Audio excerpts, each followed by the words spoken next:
स्वागत है दोस्तों आपका स्टडी जेजे में। नमस्कार दोस्तों, मैं जदीद और आप देख रहे हैं स्टडी जेजे। सो चलिए वीडियो स्टार्ट करते हैं।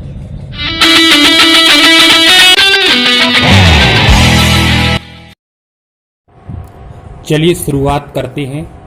हमारा जो आज का जो प्रश्न है जो आज करा रहे हैं, तो चैप्टर नंबर 3 है भिन्न और भिन्नों की आधारभूत संक्रिया। ये चैप्टर का नाम है। तो और देख लेना, चैप्टर का ये नाम है वैसे तो 15वां क्वेश्चन है उस चैप्टर से। तो बाकी सारे हमने करा दिए हैं, तो ये 15वां है। तो 15वां चलिएगा सीखते हैं। बाकी के आपने अगर किए हैं तो अच्छी बात है, अगर आपने अभी तक नहीं किए हैं तो आप हमारी पिछली वीडियो को आप देख सकते हो, ठीक है, समझ सकते हो बात से। तो चलिए स्टार्ट करते हैं। 1/4, 1/2, 2/3 व 3/4 में सबसे बड़ी भिन्न कौन सी है? मैं यहाँ नोट करता हूँ 1/4, 1/2, 2/3 व 3/4 में सबसे बड़ी भिन्न कौन सी है? तो देखो सीधी सीधी अगर हम बात करें तो हमसे ये पूछा है कि इसमें सबसे बड़ी जो भिन्न है वो कौन सी है, भिन्न कौन सी है। तो हमें क्या करना है, कुछ नहीं करना।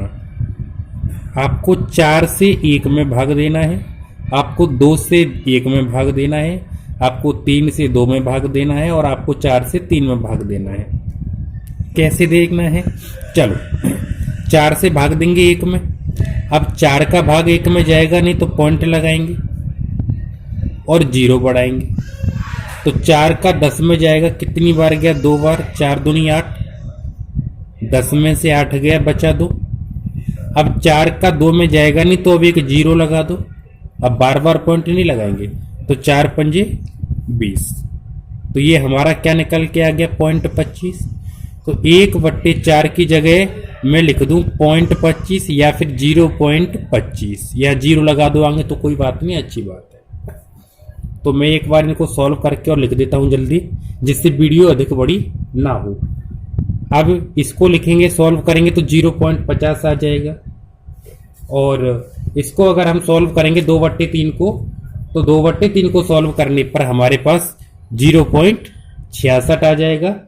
और 3/4 को जब सॉल्व करेंगे तो इसको सॉल्व करने पर 0.75 आ जाएगा। इतना आपको समझ में आया मैंने क्या बोला? ठीक है, ये हमें थोड़ा 6 लग रहा है तो ये 0 है, ध्यान रखना ये 0 है, ठीक है। अब सुनो जरा ध्यान से।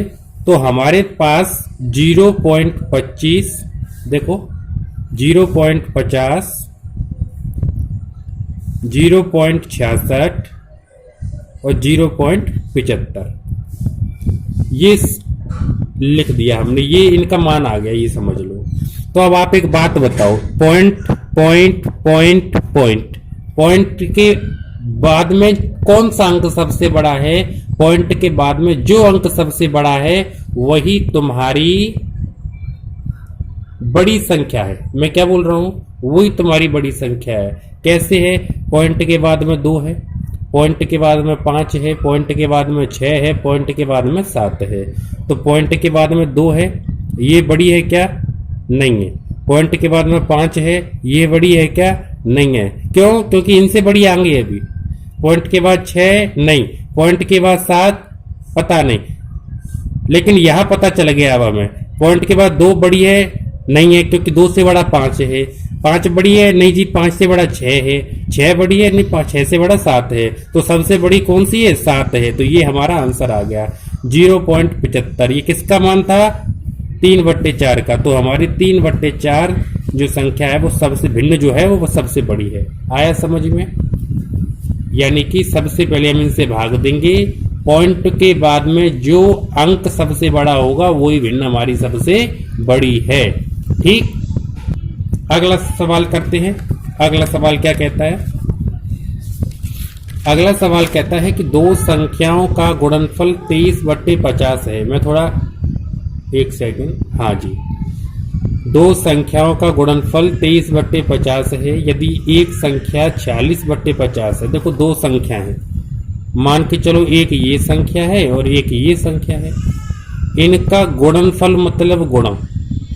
अगर वो योगफल कहता तो हम जोड़ का लगाते, प्लस का चिन्ह। और अगर वो अंतर कहता तो हम घटाने का चिन्ह लगाते।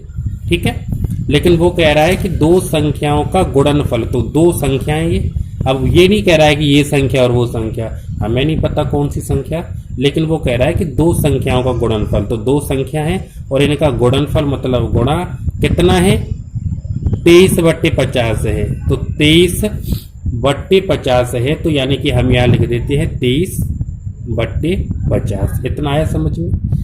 यदि एक संख्या 46/50 है, यदि एक संख्या मतलब ये जो दो संख्या हैं इनमें से अगर एक संख्या 40/50 है तो दूसरी संख्या ज्ञात करो। तो दूसरी संख्या ज्ञात करो, तो ये संख्या कौन कितनी है ये बताओ। तो हमें नहीं पता कितनी है, तो हम क्या करेंगे, इसको x मान लो। समझ में आया। बोले सर x क्यों, अरे कुछ भी मान लो, p मान लो, t मान लो, d मान लो, n मान लो, कुछ भी मान लो, x मान लो, मतलब हमें नहीं पता कौन सी है। ठीक है, बराबर 30/50। इसका क्या मतलब हुआ सर, इसका मतलब ये हुआ कि आप इन दोनों का अगर गुणा करोगे तो इनका आंसर ये आएगा। समझ में आया। अब इन दोनों का जब गुणा करोगे तो आपका आंसर निकल के क्या आएगा, ये आएगा। ठीक है, तो अब ये कब आएगा, जब इसका मान निकल के आ जाएगा, जब आएगा। तो चलो निकालते हैं इसका मान। तो 46 का गुणा अगर x में करेंगे तो 46x/50। अगर आप यहां एक लिखना चाहो तो लिख सकते हो, वरना कोई जरूरत नहीं। ठीक है, बराबर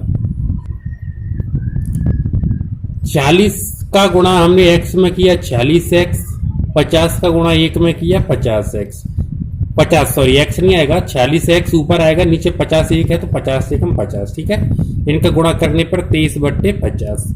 इतना आपकी समझ में आया कि नहीं, बिल्कुल आ गया सर, है ना। अब देखो x बराबर, अब हम वैल्यू किसकी निकालेंगे, x की तो निकालेंगे, x का ही तो संख्या निकालेंगे, कौन सी संख्या है। तो x बराबर लिख लो। एक चीज ध्यान रखना, जब आप इसकी वैल्यू निकाल रहे हो तो ये वाली संख्या पहले ना लिखें, पहले इस वाली को लिखें, और जब यहां निकालें तो इस वाले को पहले लिखें। ठीक है, तो इसको लिख लो 23, कैची मार गुणा तो जानते ही होंगे, क्रॉस मल्टीप्लाई कर दो, 23 गुणा 50 बट्टे 46 गुणा 50, ये नीचे आ जाएगा।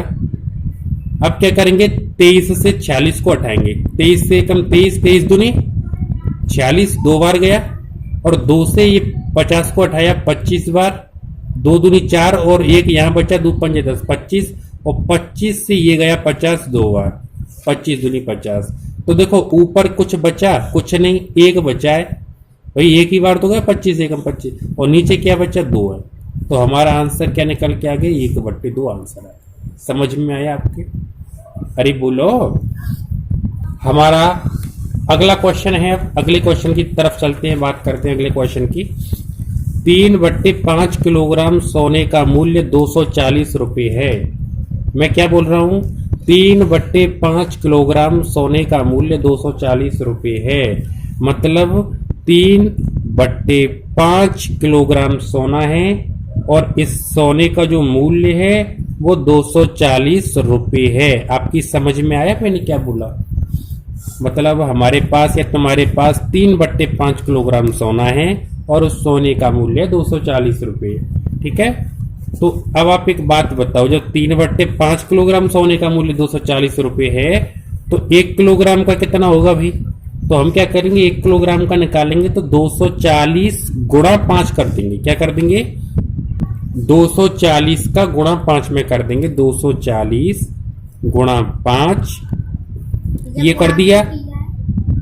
ये गुणा इसलिए किया है क्योंकि ये देखो इस तरह से है थोड़ा, 3/5 बराबर 240। ठीक है, अब बट्टे 1। अब आपको पता है क्रॉस मल्टीप्लाई होता है, तो क्रॉस मल्टीप्लाई ऐसे ही तो होता है, 3 एकम 3 और 240 का इसमें होगा, तो वही तो किया है हमने, 240 का गुणा 5 में किया है। समझ में आया, 240 का गुणा 5 में, और ये 3 एकम 3, और ये 3 जो है नीचे आ जाएगा, तो ये 3 हमारा नीचे आ गया। अगर आप यहां ऐसे लिखोगे, बट्टे लिखोगे तो देख लो ये आ गया, इसका गुणा इसमें हो गया, इसका गुणा इसमें हो गया। मैं क्या कह रहा हूं, समझ में आया। तो 3 8 24 और ये 80 बार कट गया, यहां से 80 बार भाग चला गया 240 में 3 का, ये 5 है तो 8×5 = 40 और 1 जीरो का 1 जीरो, 400 रुपये आ गया। कितना आ गया? 400 रुपये निकल के आया। अब वो पूछ क्या रहा है? ये तो हमारा 1 किलो सोना है, उसका मूल्य निकल के आया है 400। तो अब वो पूछ क्या रहा है वो समझेगा। वो पूछ रहा है कि 1/2 किलोग्राम सोने का मूल्य क्या होगा। भाई जब 1 का 400 है तो 1/2 का कितना होगा? आधा हो जाएगा, 200 हो जाएगा, हमें पता है, लेकिन हम तो करके बताएंगे। तो वो पूछ रहा है 1/2 किलोग्राम सोने का मूल्य कितना होगा। तो 1 किलोग्राम का कितना है? 400। 1 किलोग्राम का कितना है? 400 ही है, तो 400 ही है ना। तो अब क्या करेंगे? 400/2, 1 सेकंड। तो आप क्या करो, 2 से भाग लगा दो, ठीक है। 2 से गया, 2 से 400 आ गया, सीधी बात, ठीक है। आपकी आया समझ में मैं क्या बोल रहा हूं? आप ऐसा भी कर सकते हो, जरूरी नहीं है आप इस तरह से करो, आप ऐसे भी कर सकते हो। जैसे आपके सामने, जैसे मान के चलो, देखो इधर देखो, 3/5 किलोग्राम सोने का मूल्य जो है वो कितना है?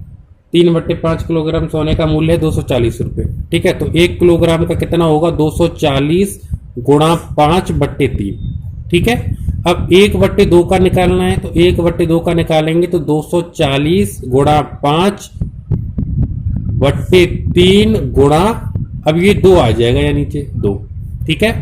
तो देखो 3 8 24, 80 आ गया, और 2 चौक 8 40 आ गया, 5 चौका 20, ये 200 आ गया। समझ में आया आपके? अरे बोलो, आ गया समझ में?